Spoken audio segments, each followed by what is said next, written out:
அமுதா, நீ வா, வந்து விளக்கேத்து.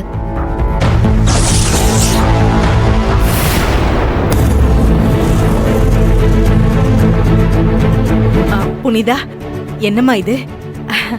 அமுதாவை எதுக்கு வந்து விளக்கேத்த சொல்ற? இந்த வீட்டுக்கு மருமகன் ஒருத்தி வந்ததுக்கு அப்புறம் அதே வழக்கம் சரியா வராது.